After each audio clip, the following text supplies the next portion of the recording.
हाँ सर, ये जो घटना हुई है बुरहानपुर में, इसकी घटना का क्या वारदात है, कैसे घटना हुई?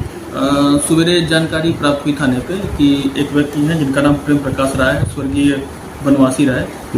ये सोए हुए थे नीम के पेड़ के नीचे घर के बाहर। इनके सर में किसी ने गोली मार दी। अच्छा। इस पर तत्काल थाना सदात की पुलिस मौके पहुंची और जांच पड़ताल की। इस संबंध में तहरीर प्राप्त हो गई है, मुकदमा पंजीकृत किया जा रहा है, पीएम पंचायत में कार्रवाई की जा रही है।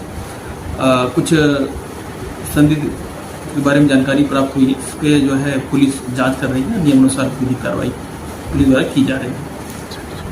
और आगे की सरकार कार्रवाई क्या रहेगी? पीएम पंचायतनामा पुलिस करा रही है और जो भी तथ्य प्रकाश में आएंगे उस पर पुलिस कार्रवाई करेगी।